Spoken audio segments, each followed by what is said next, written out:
Star's Journey, Chapter 2. I look at our window at the night sky, trying to think of if I saw Ava in that van. I mean, it was identical. Why would any other van be parked outside of where we were? I felt my body start to shake as the thoughts came to the surface. I think about the only happy thought here. That Ira was doing well, and I was here to protect Star. I think back to the wolf's words. The words he spoke to Star. Losing sight of me. My head raced with all that he could have meant by that. Of course, I knew where I was headed. I knew I was in danger. I closed my eyes, determined to talk to that wolf one more time, give him a piece of my mind or at least one more clue as to how much more time I had. I stood in my headspace, purple and blue hues all around me for a while, until I felt the mood shift and the wolf's quiet footsteps behind me. I felt my blood boil at the softness and calmness of them. I quickly turned around, my eyes black as I stared him down. I saw him flinch and the fur on his shoulders stood on end. He stares me down as well. A good few seconds pass before I snap, my words feeling like weights on my chest as I turn into my demon form. "What the hell did you tell her?" I scream. His expression turns from anger to concerned fear. "I've tried so hard to make sure she doesn't know I'm about to get completely screwed over by someone we used to call a friend. I'm trying so hard not to break down constantly, but the thought of her finding out that I'm about to die?" I pause for a moment as his expression doesn't change. "That's what it is, right? She's gonna kill me. I can feel it. You know it." He dips his head in a low nod. "It's destroying me," I say calmly. I can't bear the thought of losing her, and I don't want her to lose me. But I know it's gonna happen. I know I'm going to die. I don't need spells to tell me otherwise. I stubbornly stand up straight. But there's more. I walk over to him, taking note of how expression turns to fear. "You know something we don't. You are someone. You have the power to see the future or something," I yell, creating a fireball in my hand. His ears go back as he backs up, going nowhere in this headspace that is mine to manipulate. I only know what the spells let me see," he says quickly, stopping me in my tracks. "What?" I say quietly. Are you telling me you're just some person using spells to find out what could happen to us? Spells we could use ourselves?" I scream, tears filling my eyes. He nods again, his eyes staring at me in some sort of mixed-up emotion between fear and disgust. The fireball disappears from my hand. We both pause until he speaks. "I'm sorry," he mumbles. "If it helps any, Star will be okay." My eyes widen at his words. I can only see so far into the future with every spell, but I can assure you, Star will survive. I took a deep breath in, about to scream his ears off before he continued. But you really don't have much time left, Emma." I feel a chill run through my spine as he says my name. I don't think I've ever heard my name said by him, let alone Star's. "I'll protect her. I can promise you that much." He took a step towards me. I backed up, not knowing what to think. I was angry. God, I was so violently angry at him. To tell me that she was going to be okay without me. To act like my death was nothing to him. But her life meant so much more. I flinch as I hear a door close, my mind fading around me. I quickly look back to the wolf in anger. "If there is something you aren't telling me, so help me, I'll find a way to end your life." I spit. I see his eyes widen towards me, almost like he's looking through me as my wings open, trying to intimidate him. I shook my head and opened my eyes back to the room I had laid down in. The moon was still high in the sky. The sky was black and blue with splotches of dark gray clouds. I turned my head to see Star's bed empty. I groaned as fear rose in my gut. I tried to force it down, but the weight screamed at me I can only oblige and get up. I was sure she was just in the bathroom or getting a midnight snack. I felt my feet hit the floor and my head shakes, dizziness washing over me as I stand up. I powered through it, and by the time I reached our bedroom door, it subsided.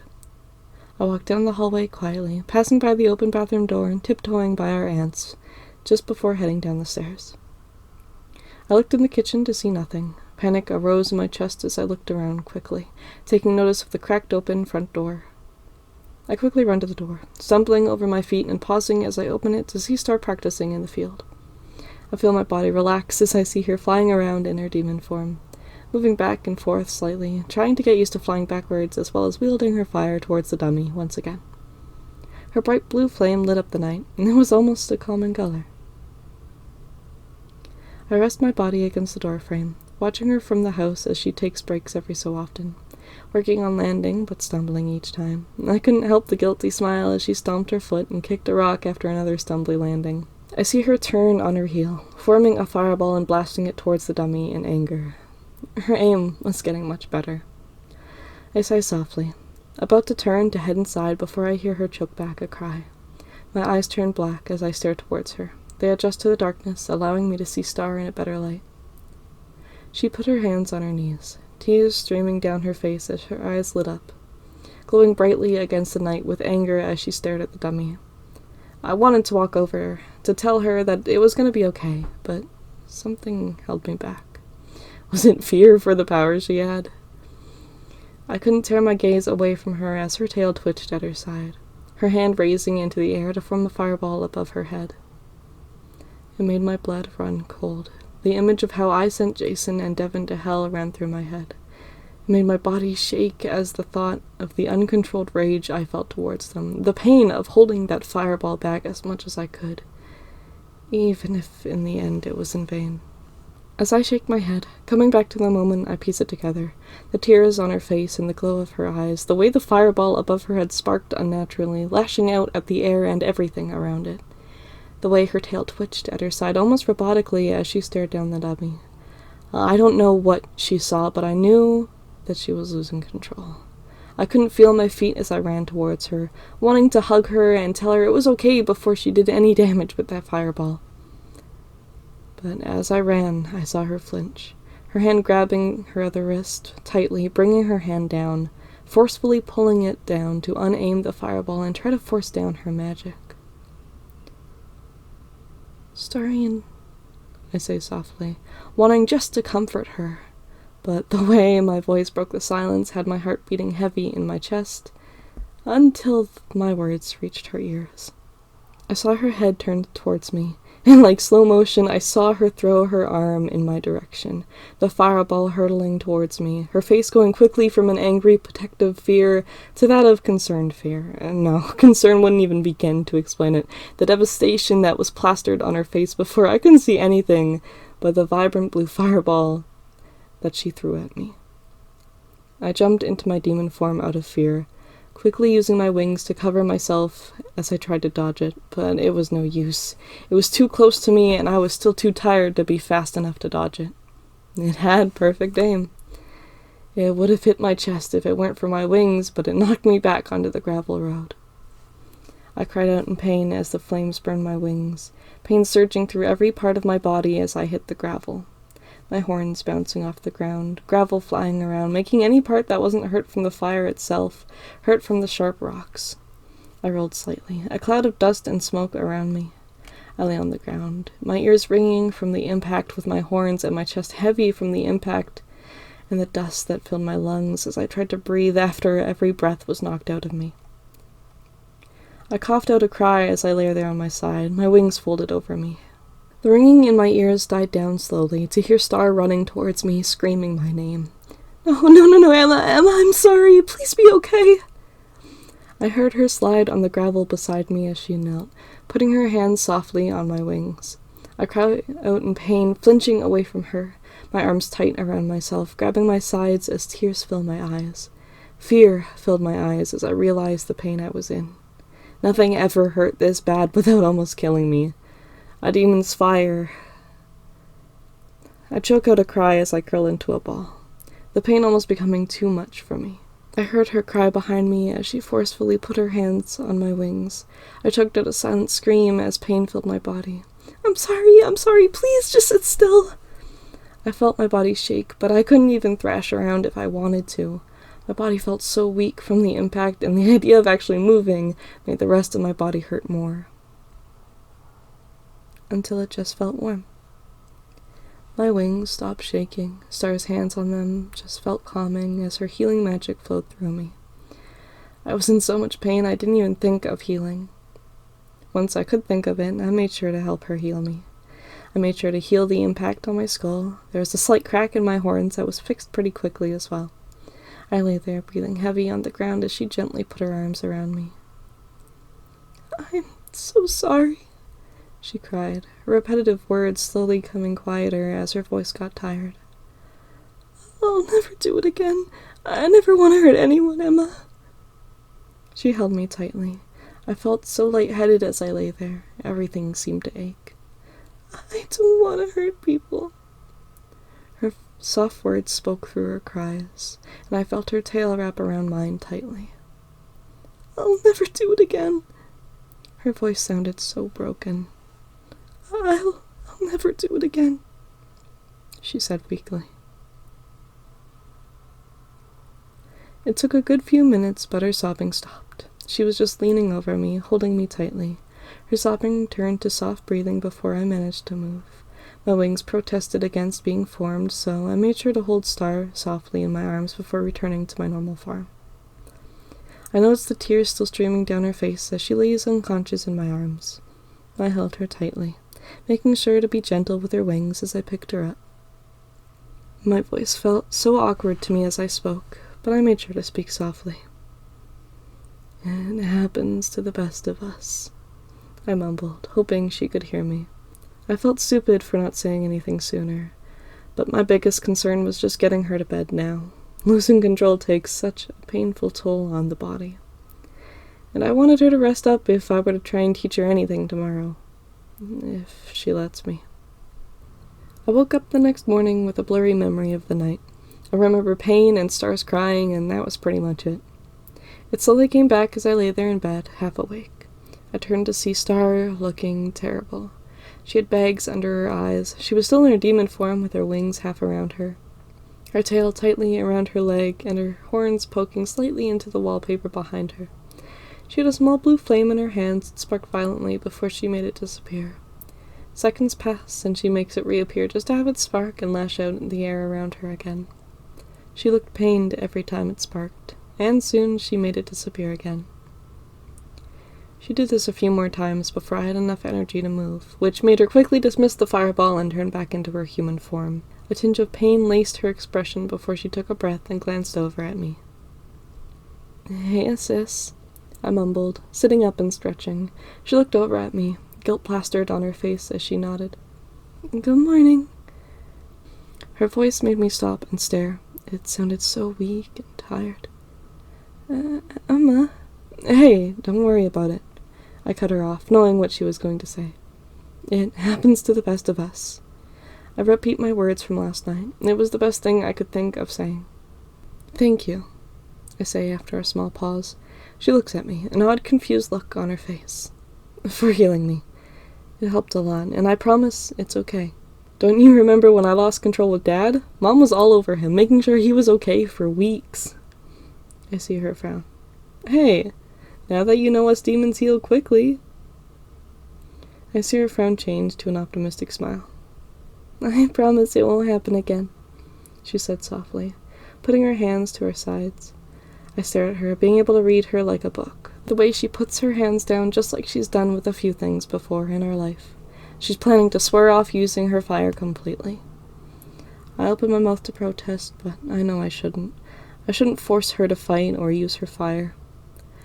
And I know damn well how much she hates the idea of hurting people. And then after hurting me like that... I shake my head and hop out of bed, walking over to her. I put my hand out softly to help her out of bed. "Listen, why don't we forget about it and get some breakfast?" I smile softly, trying to bring truth to her optimistic smile. "You mean lunch?" She snickers softly, standing up with my help. I stare at her, hiding the angry fear I have as confusion as I speak. "What time is it?" She smiles as she walks past me. "About 1 p.m. Come on, I had a plan for a good breakfast," she said, pulling my hand. My mind went elsewhere as she pulled me down the stairs, where our aunt was sitting in our living room, relaxing on the couch. The wolf's words rang through my mind, causing my eyes to go dark. I closed them quickly, trying to calm myself down. "Wait!" I yelled as I reached the bottom step.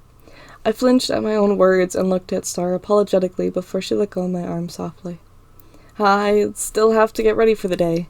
Start without me," I say, running off to the bathroom quickly. I didn't dare stay a second longer to let her protest. I closed the door behind me, staring at myself in the mirror. My eyes darkened, made my head hurt, but I gripped the sides of the counter. "You really don't have much time left, Emma." The wolf's words rang through my ears. The fact we woke up late made me furious. We didn't have time to sleep in. I needed to teach Star more about controlling her demon, to make sure she was okay on her own, especially with this new setback. I took a shaky breath in. If I were to pass out now, Star would know something was up. I just need to breathe. I leave the bathroom a few minutes later after splashing some water on my face. I walk out to see our aunt watching some new shows, Star working in the kitchen, mixing some things with the oven preheating behind her. I walk into the kitchen to help her. She hands me a glass of water before explaining the meal she had planned. I glanced over at our aunt as Star talked, trying to think as well as take notice of everything going on. I cut her off accidentally as my words spilled. "What more can I teach you?" I mumble, flinching as we both stop talking. I mean, you're good at flying now." She glances over my shoulder at our aunt, who was zoned off. "Do you want to keep working on your fire?" I knew the answer, and even if I didn't, the very concerned head shake was enough to tell me no, without having to say a word. I nod and continue thinking out loud. Spells, maybe? I saw her smile softly at my words as she went back to cooking, putting some bacon in the oven and then turning her attention back towards me. "But what's left to teach?" I mumble. "Unless..." I turned my attention towards our aunt. I knew she was at least friends with my dad. "What are you thinking?" she said softly, narrowing her gaze on me. I smile and walk out of the kitchen. "Don't worry." I smile at Star as I walk over to my aunt. She looked up at me, muting the TV. "Hey, Auntie," I say, grinning. "I know you have a lot of books in your office, but I was wondering if you maybe had the second one to a series I was reading?" She sat there a little confused, still a little zoned out over what was going on the TV. "Continue," she said softly. "Would you happen to have the second book from a series of spell books with the first book called Demons, Spells, and Knowledge?" I say innocently. She nods softly, trying to read the subtitles on the TV. Yeah, second shelf by the door, the whole series is there." She shakes her head and stares at me as if what I just said had clicked. Hey, wait a minute, how did you find out about all that?"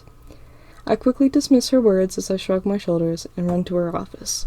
"You better know to be careful. There are a lot of bad things to learn about in those books." "Yeah, I know. Star and I already discussed not using spells on each other anymore," I say, opening the door. I hear my aunt stand up and turn the TV off. "Any more?" she yells. I hear Star in the kitchen trying to busy herself to stay out of this conversation. "You do understand that these books hold curses and black magic, right? That of which only you and your family can perform because you already have magic in you." "Yes, I promise. I've been translating everything the best I can." She pauses as she runs towards me to grab the book from my hand. "You can translate it?" she screams. I finally stop and face her, smiling softly. "Auntie, I promise it's okay." She pauses in front of me. "We already got through the first book, and all that we did was dump some harmless water and snow on each other." I hear Star snicker in the kitchen. She stops, putting her hand on the books in my hands with a serious expression. "Listen, I don't want to lose you to some stupid spell. Be careful, and if you ever need help translating any of it, please ask," she says softly. "And how did Star perform a spell?" I freeze up and stare at Star. "We're not sure?" I glance back at her aunt, smiling softly. "You kids amaze me every day. Please be careful." She put her hand on my head, ruffling my hair up softly before going back to the TV, shouting at us before she turned it on. "And I'm gonna be out quite late tonight. Work called and I'll have to take 2 shifts. I don't know if I'll be back until early. Do you kids want me to order pizza for dinner?" I looked at Star, putting the books down. Star looked over at my shoulder at her aunt. That sounds amazing, Star said, smiling wide. She looked at the books in my hands. I grabbed the second and third books, leaving the fourth book alone. It seemed too advanced anyway. What's for breakfast? I say softly. She seemed full of energy, like the perfect moments before all of this happened. Pancakes, bacon, and eggs, she said confidently before checking the oven and making sure she wasn't overcooking the bacon. What's in the books? She said, leaning over the counter. We are going to find out, I say, smiling. But first, breakfast. Brunch, she corrected me. We finished eating about an hour later. We spread the books out on the bedroom floor, relaxing and reading over what we could. A lot more of this book needed translating than the first, but it was a nice challenge to figure it out. There were a good few letters I couldn't translate, which made sentences very choppy, but it was nice to work on something other than homework. Did you know there are different types of angels? Unlike how demons have 2, they have 3, Star said, scanning over a page. I flipped mine over since I started at the back of the book, exploring the spells and weird magical language they used. I glanced over the page she was reading. There are purebloods like you, half-bloods like me, and fallen angels. I smile at her as I see her eyes light up. I couldn't help but notice her crystal necklace, Ava got, glowing slightly. I flinch and look at mine, wondering if mine glows too. I wonder if Ava knew they would do things. I quickly grabbed the first book, remembering something about crystals. Star gives me a confused look as I flip through the pages, finding the one I was looking for. Does my crystal ever glow like yours does now? I say, looking between her and the book. She sits upright, grabbing her necklace and looking at it confused. Yeah, a few times I've noticed it. I thought I was just seeing things, she said softly. Yours actually glows a lot, or at least I've noticed it when you're freaking out. I groan and motion for her to come and look. Come here, this page explains it. They're demon stones, or pendants. She tilts her head at me, unsure of what that meant. They're a stone that a demon is connected to. It helps angels as well, but it's mostly used for the uncontrollable power of a demon. Go figure. She rolls her eyes, holding her necklace tightly, absent-mindedly. That's really cool. But come here and check this out, she said, grabbing the book and flipping a few pages. Fallen angels look neat! Their halos are almost invisible, and they wield a fire much like ours, instead of a holy weapon like other angels. We continue to sit there exploring the different angel species, how they look and what powers they have. We barely studied any other spells. I could only translate spells like healing and the difference between regular spells and trap spells. It was nice to learn slightly about how to heal things other than ourselves, even if Star could already. We flipped through the first 2 books, examining each new page, each new discovery as we connected dots between the 2. It showed 4 new elements to experiment with, as well, from the first 4, fire, earth, and water and air, to the new 4, life, growth, protection, and electricity. We found different ways to make spells as well. Are you sure we can't use any of these on ourselves anymore? Star said, pouting slightly, making a small electricity spell in her hand, a small shock running through her palm. It made her laugh as she waved her hand. They're harmless! Yeah, in small circles, I mumble, making a much bigger spell circle with my fire before dismissing it. Imagine a spell that big. It'd kill you. She paused and nodded her head.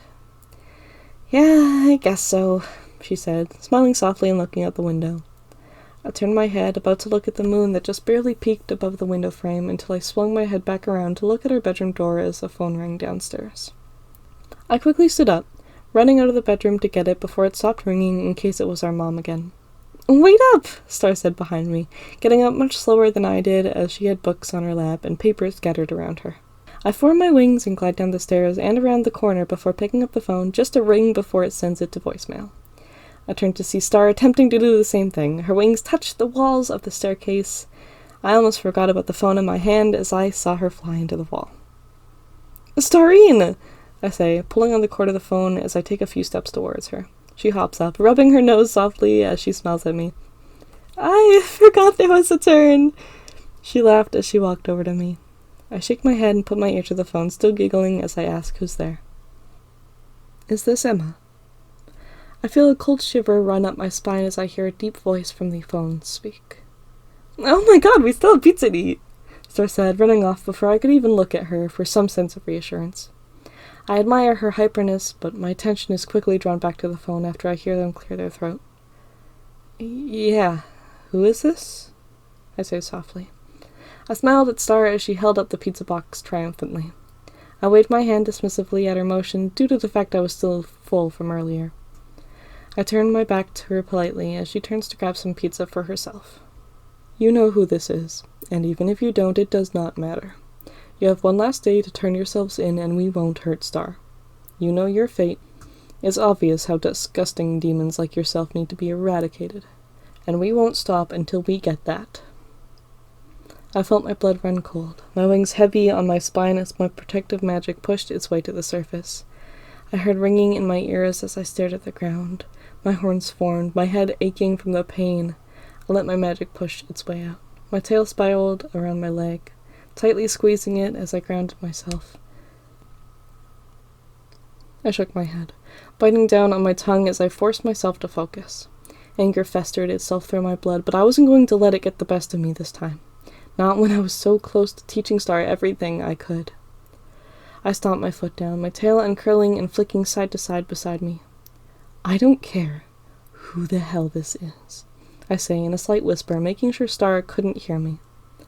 But if you think I'm just going to turn myself in and let Star be alone in this world full of psychopaths like you guys... I take a sharp breath in, trying to ground my thoughts so I don't scream and scare Star. Then you are so dead wrong. So put that idiot in charge on the phone so I can talk to her myself.